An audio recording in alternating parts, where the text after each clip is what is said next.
kuy wut ku ko wétali xanaa delloo buntu gi war la naa boole Yusupha Guest House tijjil na leen buntu bi ñu leen fa am ak ñaari cabinet salle yu yaañña amal neen li nga xamante ne mooy cabinet ak salle ñu ngi leen amal AC ak fan salle bi nag lépp li ngeen soxla am na fa sofa yu nooy ñoo fa nekk TV bang fa cabinet boo dugga lal yu nooy leen fa amal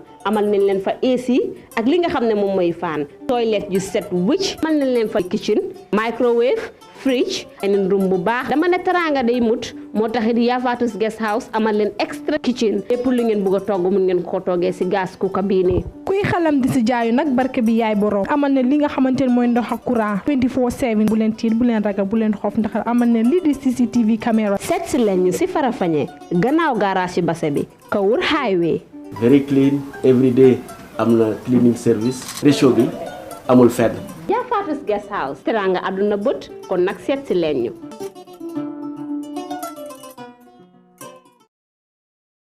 asalaamaaleykum Gambia asalaamaaleykum waa diaspora di leen nuyu képp koo xamante ne yaa ngi seetaan Gambian Talents TV di soppee li nga xamante ne mooy Gambian Talents TV rawatina Semester Avenue show comme ni mu koy defee saa su ne rek Semester Avenue dafa nekk show boo xamante ne def na ne ñëwal fi nga xamante ne mooy Gambian Talents TV ma faral nag di nekk ak yéen fi nga xamante ne mooy si airport bi waaye tey dama ñëw bi fii di Farafenni nar leen fi defal Semester Avenue bu tocc bu amut fenn parce que semester ñu bëri dañuy jógee fii nga xam mooy Farafenni ak yeneen dëkk yi sax waaye bu ñëwee ñoom fu ñuy yem combo la ñuy em si hôtel yi def foofu seen holiday si suñ paree rek ñu ñibbi suñ waree ñëw seet si mbokk yi sax dañuy ñëw rek am fi benn ñaari fan rek dellu waaye kii deful loolu kii dafa ñëw dëkk biir Farafenni ndax fii spend holiday am parce que maa ngi koy laaj mu ne mooy Afra Farafenni amul fen kon dafa mel ni Afra yaa ko fi indi de ndax loolu la nañ ko seetaat bu baax a baax ngeen si ànd ak seen doom seen xarit di Mariam si sax ku nekk si caméra bi muy ay rek yow jaajëfal bu baax a baax moom it jàmbaar la nag naan ko yal na ko yàlla sàmm yal na ko yàlla iir yal na bunti wërsëgam yëpp ibeeku yal na gudd fan pour ñuy xuloo rek man moom boobu rek baax na si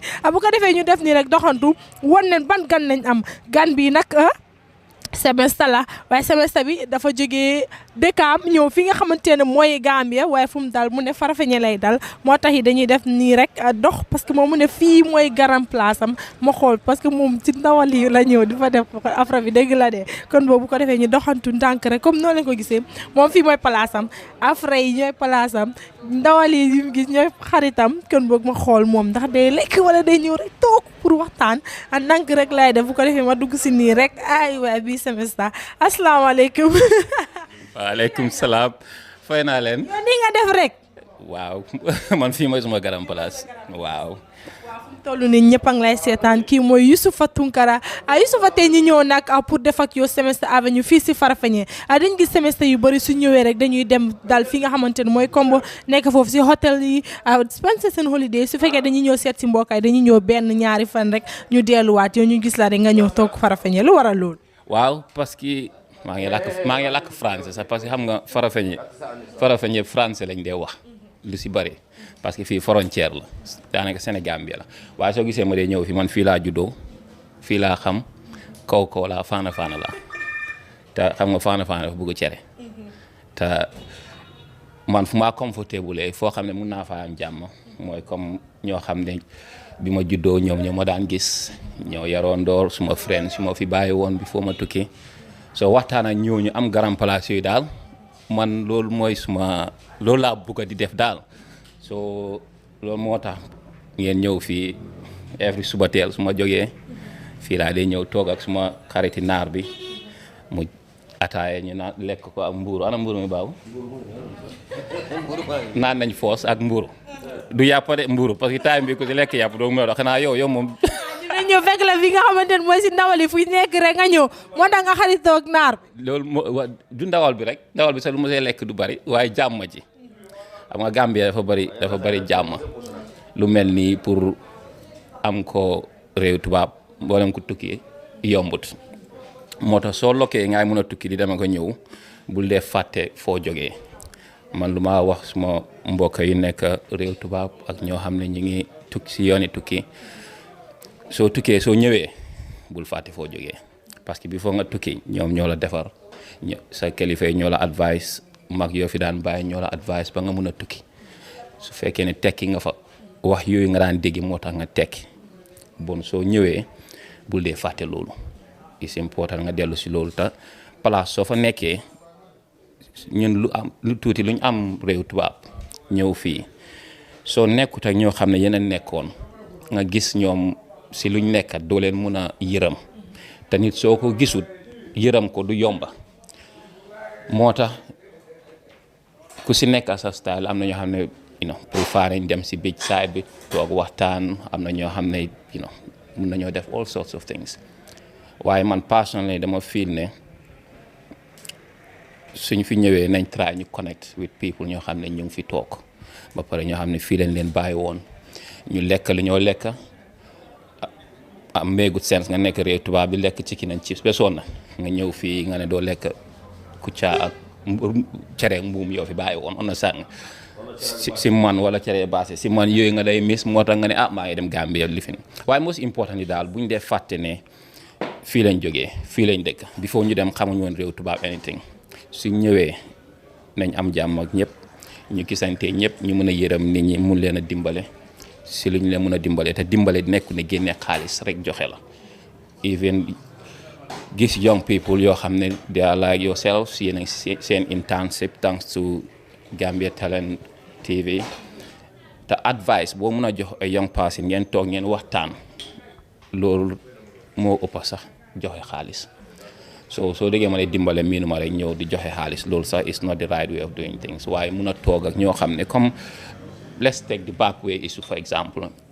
ndaw ñu bari ñu ngi foog ne soo nekkee réew tubaab soo ñëwee everything is rosy there lu nekk loo soxla rek moom fa waaye soo mun a toog ak koo xam ne amoon na xalaat pour take this risky journey nga explainal ko situation yi réew tubaab naka la mel ne not everybody is lucky there lock laa ko dee jàppee because man mun naa wax ne dama lucky parce que maa ngi mun a dem ak a ñëw am naa lu ma suturaloo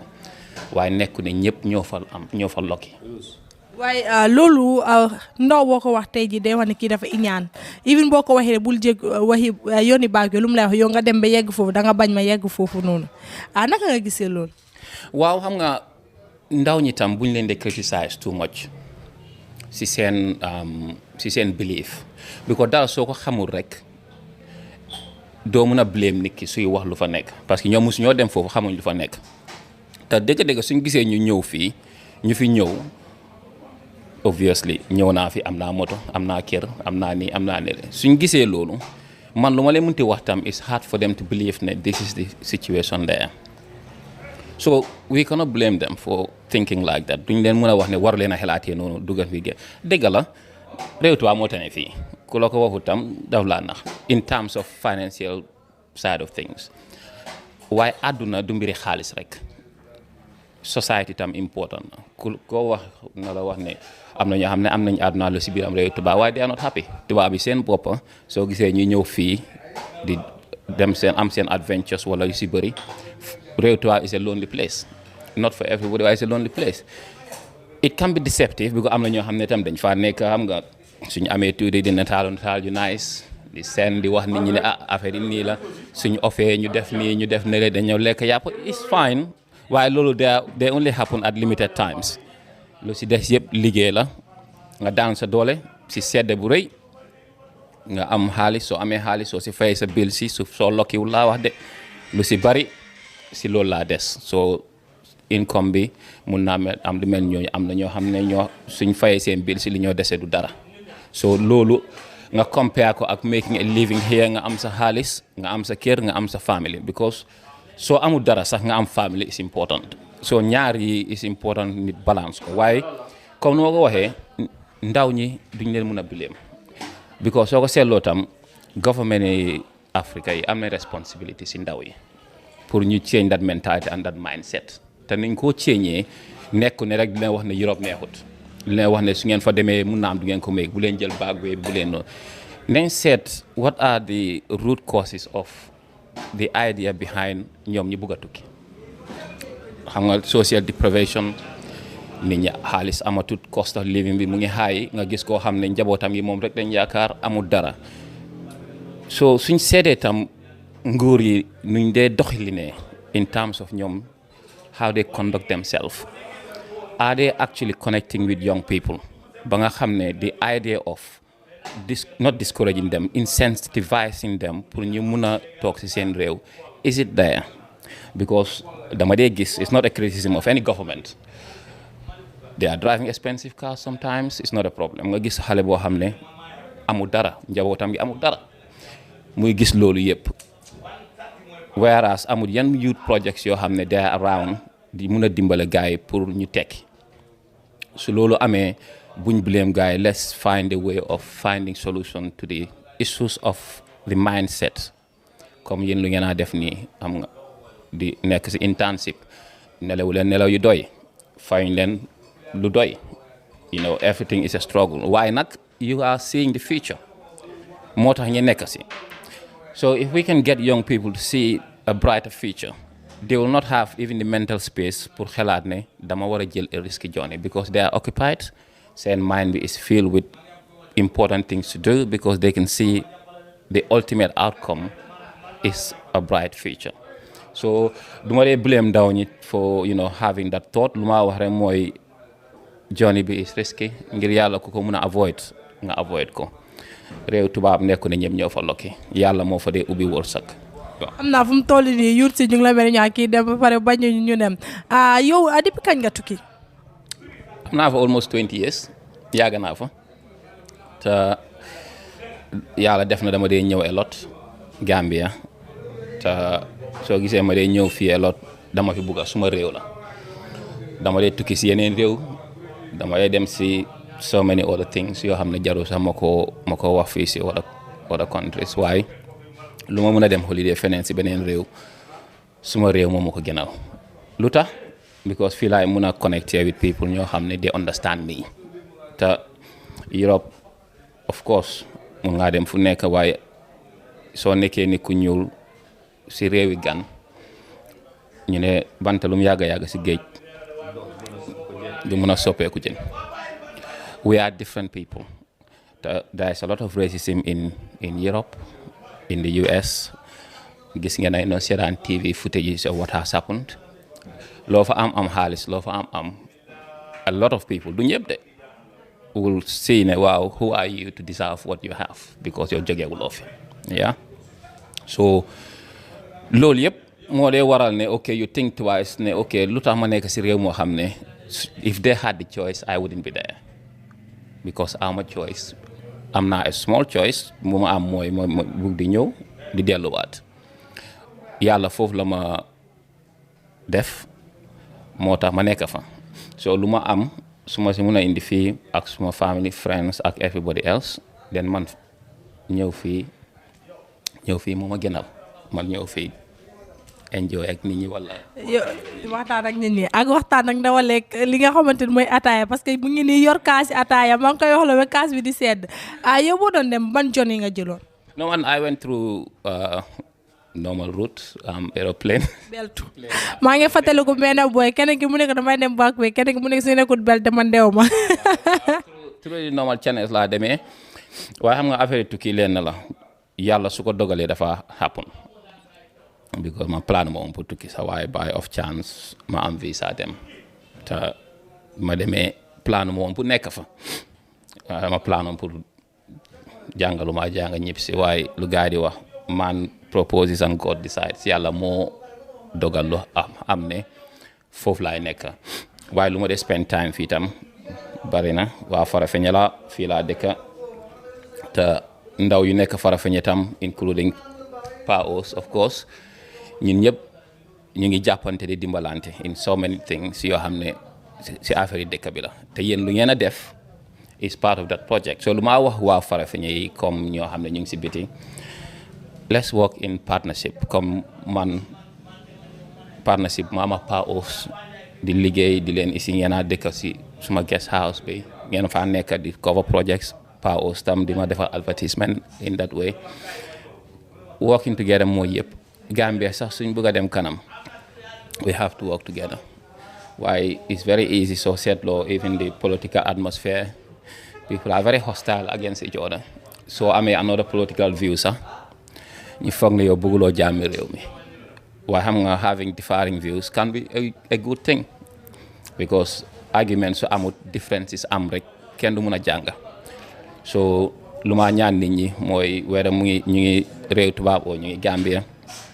nañ leen di respectante each other views because politique la waaye Gambia tam suñ réew la te dimbale Gambia mbinu da nga war a participate in politics mun nga koo ñàkk a def because there are so many other social activities social enterprise projects yoo xam ne they are non governmental amuñ dara lu ñu defal politique waaye they are helping young people they are helping older people te yooyu they are non government organizations they are societies they are civil societies yoo xam ne yëpp ñoo dee contribute to national development so da ngaa gis ne suñ ne leen jàppalante yóbbu suñ réew kanam it's not only the government ñoo ko war a def ñoom they have a responsibility suñ koo def ñu def ko ñu xam ne nit ñi ñoo leen fa teg pour ñu def loolu waaye it's very easy soo nekkee in government nga wax ne dinaa def lii nga dem toog soo toogee it's very easy to forget because ñu la dee surround maybe they are just jockeying themselves position ak dugga ne fii génne na fii waaye lu ma dee wax rek mooy I know lii affaire yi xam nga nu ki ngeen koy semestre la tuddam affaire yi tukki réew tubaab waaye it's also important ñu tukki am experience of xëy mun naa ne small experience of naka lañ dee doxalinee si different parts of the world ñu use this opportunity pour advise suñ nguur whichever government it is that advising somebody doesn't mean you are opposing them actually it means you like them you just want them to do well. One is very important to understand the ordinary people because life is not just about the top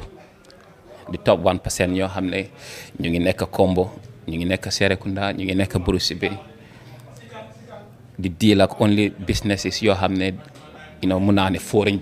owned companies leen which is not bad waaye let's not deprive our Gambian people of those opportunities let's give everyone an equal opportunity for them to thrive to foster equal opportunity lu ñu war a def mooy people politicians and everybody need to connect with maire yu dee jaay jën si marché bi maire yu dee jaay gerte caaf maire yu dee jaay sorans nga rombaleen nga xam ni kii su jaayut du mun a lekk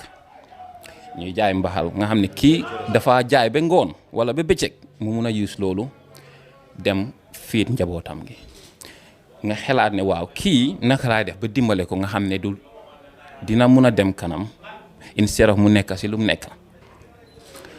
so yooyu yëpp there are important issues yoo xam ne politicians they should really connect with people like that ñoo xam ne si politique jotee dañoo bàyyi seen soxla yëpp bàyyi seen njaboot ñu topp politiciens yi dinañ woy suñ defee loolu ba bor set ñu dem enu seen palaatu gerte caaf dem jaay ko pour mun a struggle pour am dépasse whereas nga gis millionnaire boo xam ne mu ngi fële defu dara waaye dafa use influence am to better themselves so the rich will get richer whereas ñun ndaw ñoo xam ne ñu ngi jaay seen gerte caaf yi ak seen sorance pour mun a am dépasse they are forgotten so who is actually connecting with those people mun a wax ak ñoom understand how they can better themselves because soo ko seetloo the cost of living is not getting any cheaper maire yu jaay jën maire yu jaay gerte caaf they are spending that money on food on school fees on school shoes seen xale ñu ngi leen a laaj lii ñu leen a laaj lii ndax there is somebody koo xam ne mu ngee dem di leen gis waaye meeting nekku ne all about nga dem fill a stadium wala nga fill a park nit ñi ñëw tàccu la nga dinaa def li déedéet go and see ordinary people nga laaj leen what is your issues naka leen na mën a dimbalee ñu am that empathy ak that sympathy si doomu aadama yu xam ne ñu ngi fi ñu ngi struggle every single day to meet the cost of living naka la ñoo mën a dimbalee ñooñu because development dafa war a nekk a social development nit ñi dañ war a feel ne they are better off than they were last year they were year before there is di nga mën a gis a development si seen state of life moo gën all the time so ñëwee rek the same people are doing the same thing the poorer are getting poorer and the richer are getting richer how do we bridge that gap ba nga xam ne we can have a more equal society man loolu rek laay wax su fekkee ne it's a wish that I hope xam naa ne these people know a lot better than I do waaye ñu ne fas lu mu daaw foog nga caw ko dëgg la kay lu wax moom leer na waaye naka nga gisee politique Gambian si because like ni comme noo ko waxee sa biir wax nit bu soxlaa nguur dina dem fu nekk fu mu dul dem sa dina fa door di dem def fa projet yoo xamante ne moom balaa muy am place du ko daan def te mu ngi yoroon xaalis waaye ndigam soxla na place rek mu ngi dem place yooyu noonu di impress nit ñi di leen yóbbul ay bagages especially si dëkki kaw yi nii pour mu ne naa win seen heart si rek naka gisee politique Gambie. Well, there is nothing wrong. Yeah, for them si àdduna there is something called lobbying. am na soo demee in the United States party funding nu mu dee happen mooy des fundraise borom xaalis yi ñëw ñu joxe seen xaalis yi to fund a political party because you nekk loolu they gonna operate because political parties they need money, they need finances because so tour and doing other things you need money. Loolu there is nothing wrong nga fundraise nga laaj koo xam ne am na xaalis mu jàppale la. So in the United Kingdom is similar things. am na parties yoo xam ne like the Conservative Party ñoom they rely on donors ñoo xam ne ñoo leen day jox xaalis ñu operate. Labour Party bi they rely on memberships. So there are so many different ways of how political funding works in different parts of the world. But just coming back to what I was saying mooy ne lu ma doon di explain mooy that funding should not come with conditions to the detriment of poor people ñoo xam ne amuñ dara. Soy fund a political party yow mu ko fund have a responsibility to think ne man dama jox xaalis political party bi with a view ne suñ demee ba toog they will follow their policies yoo xam ne is to help people why not to follow their hidden agendas. yaa ngi understand that's my in a nutshell loolu laa doon jéem a explain. So ku see joxe xaalis joxe ko waaye please joxe ko in the hope ne yow believe nga in the fact ne political party bi su winee they will pursue a more equal society. Why not just to cater for the rich and their agendas? So loolu moom suñ ko mën a def moom I think we'll have a better political scene. Political landscape in Gambia dafa change because people are now free. Nit ñi mën na ñoo wax lu leen neex obviously within limit. Ba pare people are more courageous pour express their views. Lu ma wax rek mooy let's all come together. Luñ express suñ view yi let's be respectful of each other. Buñ saaga wante because Gambia fii dafa tuuti. Soo konte ñaari ni rek bokk ngeen soo ko saaga rek mu nga saaga koo xam ne sax yow bokk nga moom doo ko xam. Ba pare political maturity mooy ku si nekk nga am a differing view nga xam ne suñ ko amee we respect your opinion waaye we are also happy to learn from the opposing side. Nekku ne soo nekkee opposition rek wala nga nekk in government rek either side cannot say anything that is right because sometimes compromises have to happen. For now political maturity mooy nga dégg loo xam ne is a very very good policy from another political party nga ne hey waaw lii moom is going to help people. Fair play on them. I will adopt it when I am elected or as I'm in government I will also use it to help other people. Why do always kele lu mu wax is wrong kele lu mu wax is wrong te political leaders ñoo war a set a good example to young people and it's very important for them to remember that mu ngi mel ni nga nekk borom kër goo xam ne looy def waruloo koo def yaa ngi am ay doom yi ñoo la they look up to you si looy def. So political leaders itam nañ dee bàyyi xel ne whatever they say young people are listening. The young people whatever they hear that's what they exercise. So suñ gisee a big rift a big animosity between political leaders saagawante yi wala xeebante bi wala wax joo xam ne kenn waru koo wax loolu su amee rek young people yi will be also responsible will be hearing those things ba pare they will also be doing exactly the same thing. Moo tax lu ma ñaar rek mooy Gambia jàmm am fi parce que ñun ñëpp a bokk waaye jàmm si la yëpp xaj su jàmm amul rek développement du mun a am su jàmm amut duñ mun a toog fii di def lu ñooy def nii. So jàmm si la yëpp de commencé and then we move on to better things. Politicians let them be very careful with their rhetoric. Yéen nga commencé dégg ñuy wax ne waa for example lu ma dee dégg sometimes so mooy gan yi fii gan yi fële yow jógewuloo fii jógewuloo Gambia c'est que Farafenni fii loolu sax dafa bari soo waxee ñu la yow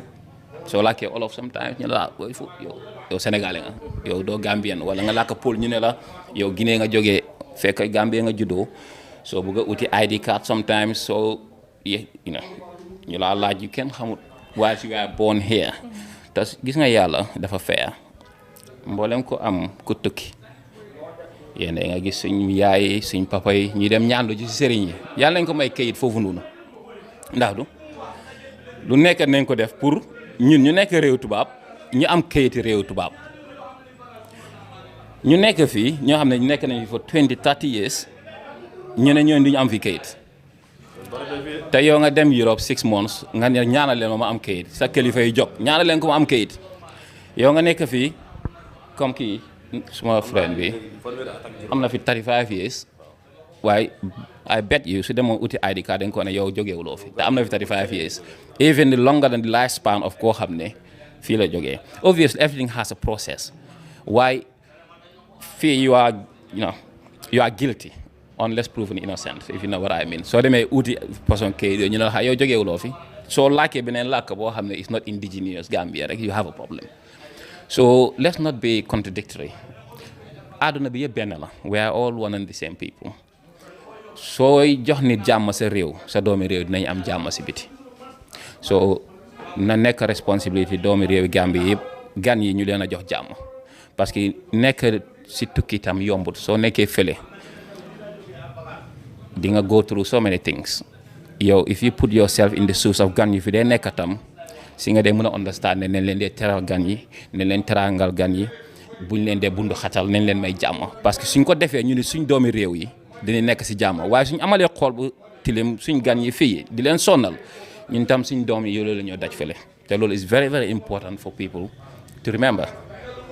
mbaa man doole ma génnee dëkk bi rek ne ma sénégalais nga doo Gambien man foo ma yóbbu baax na man moom foole ma yóbbu baax na man moom naa dund rek te di wax si micro bi kon boog wala di wax si mic bi nii lañ koy defee saa su ne Semester Avenue fu mu toll nii damay sànni politique bi si gannaaw parce que man politicien yi duñ ma rey suma bopp bi kenn du ko feesal bu ko defee nag ñu nga yóbbu ñu rek through your educational background nga wax ñu yan school nga jaar ba boo jeexalee man course nga def. waaw sorry ma switch off lii Farafenni primary school la jàngee and time boobu common entrance moo amoon jógee foofu dem ma pass dem high school lañ ko daan ooyee time boobu noonu high school ak secondary school moo amoon then ma dem Tahir Ahmadiyya school Ahmadiyya la woon high school again going back to what I was saying school yi gan la foofu laa jàngee Ahmadiyya yi ñëw ko indi so ma dem foofu ba form 5 time ba form 5 lañ ko dee lifine yàlla def ma amoon lu ñuy wax distinction aggregate 11 at the time I think that was good time boobu noonu then ma def A levels Nusrat ma complete suma A levels then fortunately ma liggéey si benn bank very briefly. Then I went to study in the UK. I studied banking and finance. So, whilst I study banking and finance, whilst I was studying, man doni legal been a company in the UK to deal with housing. So, with my legal company, I liked it. I liked what I was doing. And then, they thought they wanted to invest in me pour ma study housing. So, bi ma liggéey si company bi I was a strategic manager. So, lu ma doon di def foofu mooy basically I was responsible for different areas in the UK. am na lu ñuy wax counties ñoo xam ne so company charity bi moo doon liggéey I'm not gonna mention the name lu ñu doon def suma main liggéey moo doon developing strategies for how do we develop comme seeking funding from local governments ak helping in participating in writing bids and contracts as well as supervising other managers ñoo xam ne ñoo fa nekk. So I did that for a few years in the UK. So I studied housing and I had I'm a postgraduate in housing as well foofu noonu. Then I'm postgraduate in leadership because my role it was a leadership role. So they invest in me to study all that and so many housing related courses. Ramadan train people in so many things in housing. So must study teaching in the lifelong learning sector, KETUS or certificate in teaching in the lifelong learning sector. So the idea was my train people that train other people, train the trainers like OA. So that was also one of the roles that I was doing, as well as delivering whole range of training, train people in management skills and all other things. So that was what I did. So I set up my own company in the UK, doing interior stuff, furnishings, all those things. So the company is operating in the UK at the moment. So I've left some people who after the COVID motor, we are temporarily in lockdown for now. So motor ma ñëw fii had this like opportunity pour ñëw fii ma ne xaaral ma ñëw talk fii during in lockdown. So over the years su ma dee dem ak ñëw tam I have been involved in a lot of personal charitable work yoo xam ne I don't advertise it, I don't let people know, because I do it because I wanted to do it. Dama daan isi ay nit fii. Even there was a time I brought some suma naar baa ngee sab de suma naar baa ngee yuuxu de waaw dama daan isi like health professionals comme junior doctors ñu ñëw dimbale Farafenni hospital bi. That happened some time ago. Dama daan isi people. We supported Yalal Tankunjala Primary School a lot with lots of things stationary, which I don't want to go on about too much because as well as other villages around we have involved in some projects. So more than with people they have the know-how to help people here. So wow. I don't want to dwell too much into that. Okay, that's really cool. Dingam jógee ne fi nga xamante ne mooy sa educational background dañuy dem fi nga xamante ne mooy sa childhood days, because childhood days I can say are the best days of a person's life, because si nga dee def yu bëri def many crazy things nga xale yi, especially someone who was born and brought up in Farafenni. xam naa you have many memorable times that you will have to share with us on this Semester Avenue. fii rek lay amee Gambian Talents TV bu ko defee ñu déglu ko nag childhood days bi naka la defee foofu noonu waaw ma ne gis nga xam naa da ngeen di def Semester Avenue mus ngeen ko def Farafenni maa ko def fii ak Gambian Talents TV only one da ngeen ko war di def nag xam nga Farafenni bari na tukkikat yaa xam ne dañ dee ñëw rek toog kenn du leen gis waaye I'm delighted ne yéen a ngi koo def outside of, because dama dee seet some of your previews. mbaa ñi nekkuñ leen di sob coow li si garage bi incha nii la de this is it ndax du nii la xam nga nekk si airport rek di interview nit ñi sometimes those it's great waaye baax na tam ñëw si a setting like this to see another perspective of what life is outside of the airport. ngeen ñëw you see I would say another kind of people ñoo xam ne gàddu wuñ suitcase rek di dox ak moom waaye Farafenni is a nice town ñun ñëpp te soo gisee tam ma fi dee bëgg a ñëw it reminds me da ngaa gis koo xam ne years ago yéen a daan fosi sa lañ si di bëree di def so many things. My favorite game mooy bul xam nga bul yow doo ko xam. so léegi soo jaaree suñ boore bundi kenn di nga gis xale yaa ngi teg di bul game yi Sénégal la bariwul combo de waaye boor yi it's been very comme bul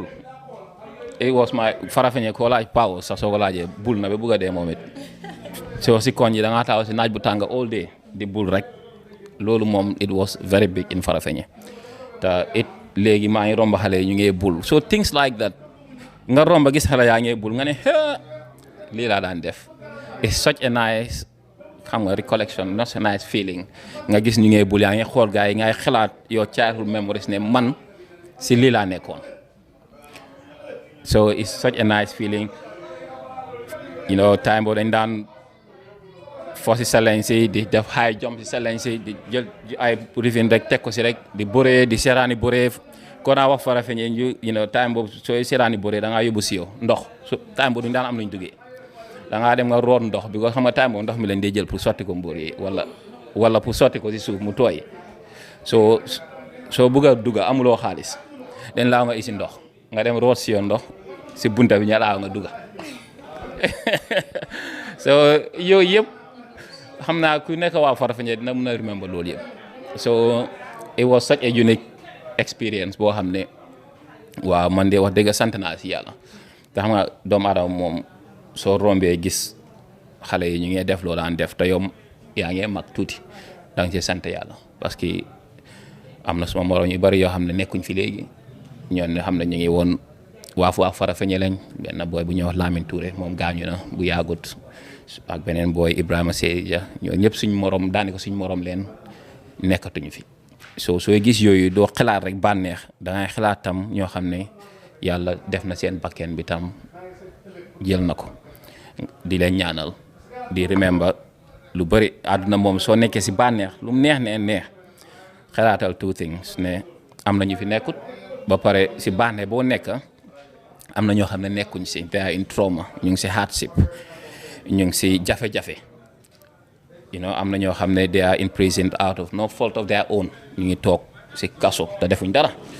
am na ñoo xam ne amuñ dépasse man yàlla su mun a def ma mun a ñëw naan ataaya lekk mburu su fekkee ne kontaan naa si dama war a xalaat ne am na ñoo xam ne tam amuñ so loolu yëpp tam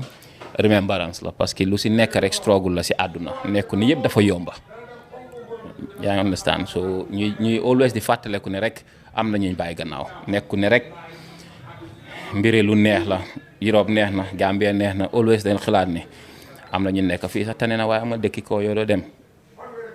pour ñu lekk diw sax problème la pour ñu lekk ganaar problème la pour ñu am dépasse bu doy problème la so loolu yëpp soo si amee jàmm den fàttalekul ne loolu tam is very important pour mun a fàttaleku loolu yëpp mun a fàttaleku ñoo xam ne they are handicap mun a fàttaleku ñoo xam ne they are in hospital di ñaanal ñoon yëpp parce que àdduna su la yàlla mayee wér bul fàtte ne am na ñoo xam ne tam mayu leen wér te ñu ngi struggle soo naanee ba mandi nga lekk ba suur santal yàlla doomu aadama dafa buggee nag soo amee benn nga bugg a 10 soo amee 10 nga bugg a 20 waaye am na ñoo xam ne 10 boo am suñ si amoon 1 sax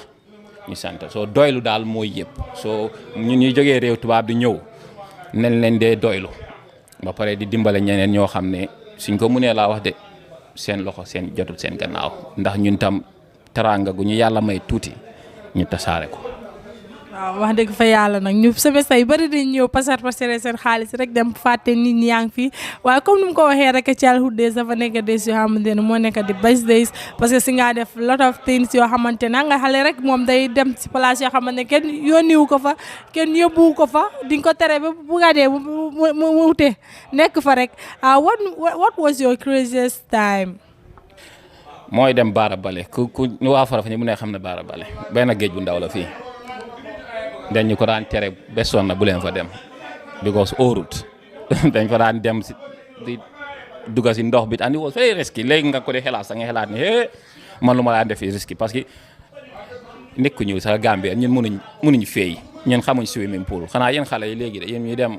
am na swimming pool yu nekk comme ba léegi jeex na waaye ñun Baara Bale lañ xamoon ak Bambatenda kenn du si feey Baara Bale lifin la woon dex bu ndaw la woon soo lifin la woon rek dëgër bopp soo suñ demaan ñëw dañ la daan woon bul ko def soo ñëwee ñu xam nga soo sangoo façon yooyu nga ñëw ndoxi xorom bi da ngay weex fur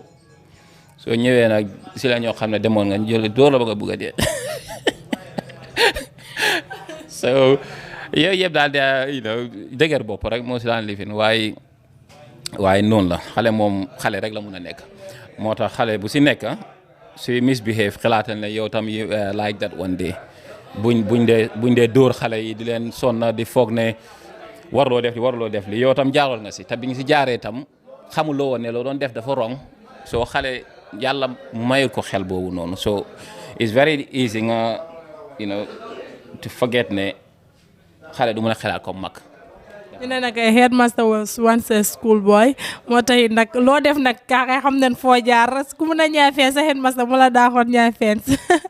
waaw yow nooy waxee nii nag Aida te ñu ngi ñëw fekk fii nga xamante ni mooy si dibiteer bi xam naa ne ku bëgg a lekk nga yow ban lekk moo nekk sa favorite lekk moom. lekk nag waaw bëgg naa ko waaye tuuti laa si dee lifin suma favorite lekk mun naa ne suppa kanja la waaw. wax la lu tax semestre bëgg a suppa kanja koo laaj mu ne la suppa kanja lu tax loolu. foo la amul kanja gu correct kanja bu fa nekk rattaxul comme kanja Gambia bi foog naa loolu la de ba pare toggin bi dafa utee am na ñoo xam ne nag mun nañ togga lool waaye foog naa kanja bi ak ingredients yi fi dee dem dafa utee te it's a nice food xam naa tam foog naa tam soo ko lekk xam nga dang di lekk rek doo dee xam ne damay taaw soo foog naa loolu tam contribute it because da nga nekk lekk rek fàtte soo naanee nag doo mun a muuf xam naa ne nga bëgg a lekk. waaw bañu ma ko de waaye sant yàlla. waaw lekk moom baax na trop parce que kuy lekk daal mooy liggéey waaye ku dul lekk moom jarut day tayal toog jarut may liggéey parce que sama lekk bëriwul waaye suñ fa jógee rek nga wax ñu lan mooy sa favorite sports fu mu toll nii. sport moom bëggoon naa football waaye for some reason coow li daf si bari léegi ma ne xaaral. da nga ko daan pili. dara laa si mënutoon seetaan rek laa si mënoon football moom dama ko daan si waaye léegi suma favorite sport mooy bëre waaw. tax léegi nga bàyyi football bi ñëw si bëre bi. parce que bëre bi moo gën a lifin dama like the tradition that go with it comme lifin bi naka comme lum de àndal yëpp te ñëwoon naa foog naa suma la ñëw bi demoon naa seetaani làmb fii boo xam ne organise woon nañ ko te neexoon na trop te it's more real ba pare to me is cultural loo xam ne daal gis naa si suma boppa so moo tax ma like ko trop ma raay weerante bi si affaire yi bëree beeg yëpp daal football daal coono la ma daan indil because football team ma daan support dañ ma daan let down too much Arsenal dañoo dem ba lifin nga discourage si ma ne xaaral balaa ma am heart attack ma bàyyi di leen seetaan. kon bu doon dee joxe heart attack mënu suma ko xam Gambian Talents TV la seen semestre ñu la ñu koy defee fi nga xamante ne mooy Farafenni suñ semestre bi nag muy Yusupha Tunkara initiative nga xamante ne yaa ngi ko def sa hometown di Farafenni naka la guest house bi nekk di demee. mu ngi dem very well. Yaa Faatu's guest house laa ko tuddee in memory of my late mother moo tax ñu tuddee ko Yaa Faatu suma yaay Yaa Faatu la tuddoon mu gaañu so guest house bi mu paree ma tuddee ko in her memory waaye sant yàlla affaire yi COVID-19 bi nag am na impact on everything on businesses across the board waaye it will pass because lu nekk yàlla ko dee indi te yàlla na ko fi génnee so kuy def business wala ngay def whatever muñal rek dina jeex nattu la boo xam ne yàlla ko indi na ko fi génnee waaye mu ngi sticking along fine te sant yàlla comme nu ma la waxee it's not just there for me to make money because of course mu ngi make some money ba pare mu ngi jëriñ other people tam comme partnership bu ma am ak Pa Os ngeen ñëw ngeen a mën a def programme about Farafenni loolu yëpp is a very nice thing to do. amoon na I think 1 or 2 occasions where am nañ association bu tudda Cakubantang diaspora indi nañ fi artistes yoo xam ne I gave them the place to stay for free as a contribution towards what we are trying to achieve. Society boobu is a very useful society mu ngi dem very well for naa cover on ngeen some of the medical equipment yoo xam ne yónnee woon nañ ko Farafenni. waaw wax dëgg gaa ñu ngi jógee yónnee li nga xam mooy seen equipment si hospital te mag yi kontaane bu baax a baax rawatina jigéen ñi ak suñ papa yi waaye ku bëgg a ñëw waa Yaa Faatu's guest house lan nga koy encourage ci seen customers yu dekk di ñëw ak ñoo xamante ne ñu ngi intend pour ñëw Farafenni waaye amaanguñ fu ñuy stay. waaw moom it's a very relaxing place ba pare it's very quiet and then careful trop si who we select to be there nekku ñëw rek dinañ la jox place because we can only do our best am na activities yoo xam ne diñ ko dee encourage foofu it's a no smoking place duñ dee allow other unsolicited activities ma happen fa ku ñëw we will do a quick short suñ la xamut laaj la lan mooy sa purpose because we have very professional people ñoo xam ne dañ fa dee nekk di liggéey from other companies. They want peace and quiet, they want tranquility, bëgguñ disturbance yooyu noonu. So sometimes we rather lose a loolu laa day wax gars yi man du ma fi dee nekk. Obviously I cannot tell you 100% ne whatever I'm saying is what is happening on the ground. Why we all do our best. So then they decline some bookings if we feel it's not the right person for that place. So what we tend to do when you create an environment where it's conducive pour nga relax, it's conducive pour nga mun a liggéey ba pare tam pour nga mun a am jàmm. Whilst you have a lot of the facilities you need inside, comme cooking facilities nga am nañ standby water tank nga xam ne time bu nawet demee doo yëg sax ne ndox dem na, it will just kick in automatically. And the staff are very friendly. Loo soxla they will help you to get it, and I think customer service is business bu nekk soo amul ku mun a jëflante nit ñi rek you have a problem. Guest house bi ak lu munti baax ak lu munti rafet ak facility yëpp suñ ci nekkoon ñi fa nekk suñ du mun a jëflante gan ñi rek du mun a dem. So luckily am nañ people that are very very good at that. Te loolu is very very important. So loolu apart from that am nga Farafenni is very central. Holiday amul combo. Gambia dafa gudda tuuti ndax du so yenn ay jaral ñuy tukki si mun na ñëw ne waaw xaaral ma bëgg naa dem Waxsu seeti Stone Circle si bëgg naa dem Makati seeti some historical sites xaaral ma yóbbu suma xale yi ñu dem seeti Gambia. Then welcome to Yusupha Guest House as a place to stop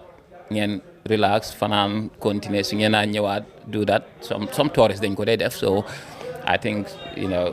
ñun Gambia ñi tam we can seize the opportunities ñoo xam ne bëgg nañoo venture out into other areas.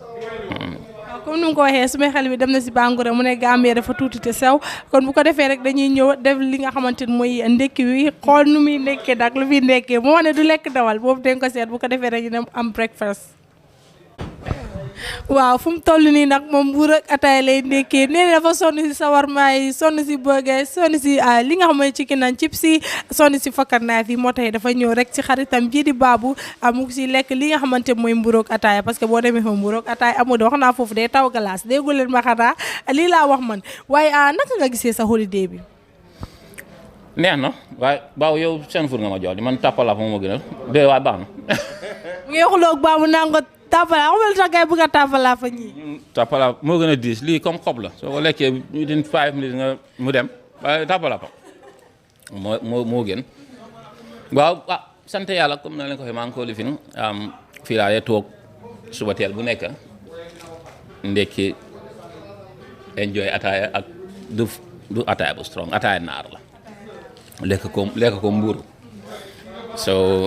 loolu moom is nice moo ko lekkee mburu den waaw léegi nag moom suy ndekki mu ooma ma lekk waaye loolu léegi is very rare. léegi la. waaw daf si dee baax parce que bu amee xarit naar moom waaw yow moom naan rek dayul bay des bu ko defee ñu def nii rek nga wax ñu ne sa holiday nga yaa ngi koy spend nicely so yow every year ñaata yoon nga dee ñëw Gambia. Effect depend suma holiday bi dama doon def some renovation jasaat bi laa doon rénové di ko peinturaat so loolu moo ma occupy yoon a lot which is fine because loolu dama ko dee enjoy di ko def waaye su ma yee loolu tam seeti mbokk yi loolu part and parcel of suñ culture foog nga dem nuyu mbokk yi obviously soo nekkee fële nga ñëw yenn da nga dee bëgg a relax waaye tam part of relaxation dem nuyoo ji waxtaan ak sa mbokk yi ñu wax la loo xam ne xamuloo ko woon it's also for me it's relaxing to the brain. It can be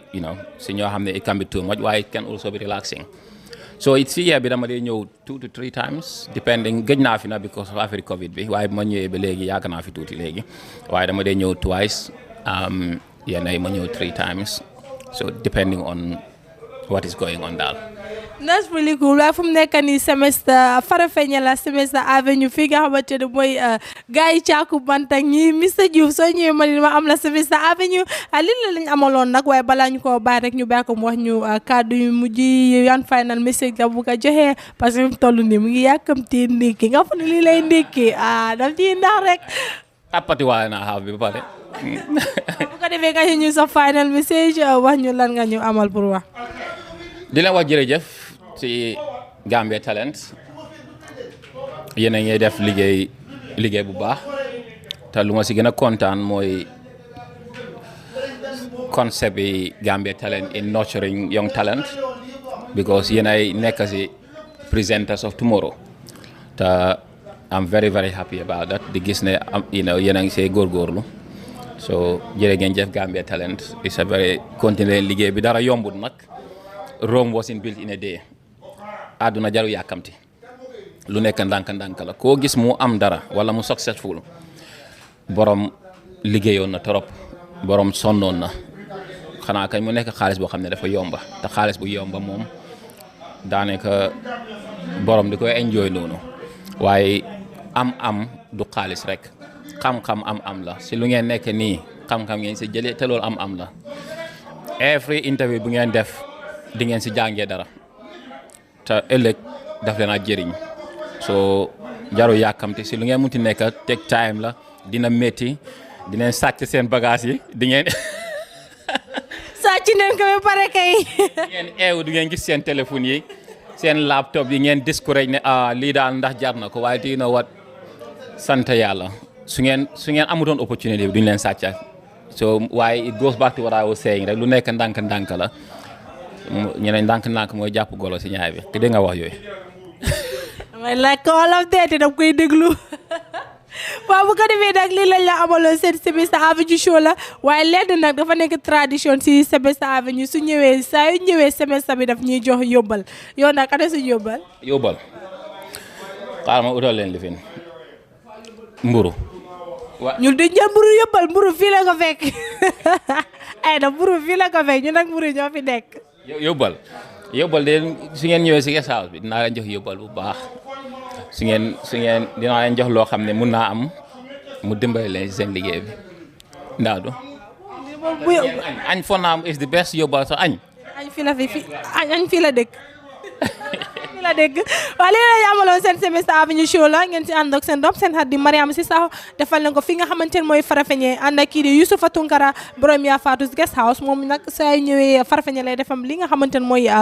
holiday am spend ko fi comme noonu lañ ko waxee si naaram lay ñëw toog te grand place am suba naan lii di ataayam lekk lii di tàppalaapam parce que mu ne seen fuur ngelaw kese la te foofu amut tàppalaapa kon nag lii la amaloon Semester Avenue show la man leen naa jaajëfal bu baax a baax seen seetaan bu rafet naa leen faat Samba yow danga koy defee ko moom man ma ñëw bi Farafenni di ko fi defee te Mr Diouf yow soo ñëwee suñu Semester Avenue fii lay doon fii nga xamante ne mooy Farafenni muy sa hometown man dinañ jaajëfal si seetaan mu rafet naa ne thank you very much for watching Gambian Talents TV la YouTube Instagram Facebook Snapchat foo dem rek ñu fa fekk maa jaajëfal suma caméra lady di Aïda naan ko yal na ko fekk ay at yu bëree ak xewal yu bëri di leen jaajëfal naan nen till we come your way next time bye for now. fu muy fanaan ak kuy wut ku ko wétali xanaa delloo buntu gi warul la naa boole yaa Fatou guest house tijjil na leen buntu bi ñu leen fa am ak ñaari cabinet salle yu yaañña amal leen li nga xamante ne mooy cabinet ak salle ñu ngi leen amal AC ak fan salle bi nag lépp li ngeen soxla am na fa sofa yu nooy ñoo fa nekk TV baa ngi fa cabinet boo dugga lal yu nooy leen fa amal nañ leen fa AC ak li nga xam ne moom mooy fan toilette yu set wicc amal nañ leen fa kitchen microwave fridge en room bu baax dama ne teranga day mut moo taxit yaa Fatou guest house amal leen extra kitchen lépp lu ngeen bëgg a togg mun ngeen ko toggee si gas cooker bii nii kuy xalam di si jaayu nag barke bi yaay borom amal ne li nga xamante ne mooy ndox ak courant 24/7 bu leen tiit bu leen ragal bu leen xoof ndax amal ne lii di CCTV caméra seet si leen ñu si Farafenni gannaaw garage yi base bi Kawur highway very clean every day am na cleaning service ratio bi amul fenn yaa Fatou guest house teranga àdduna bët kon nag seet si leen ñu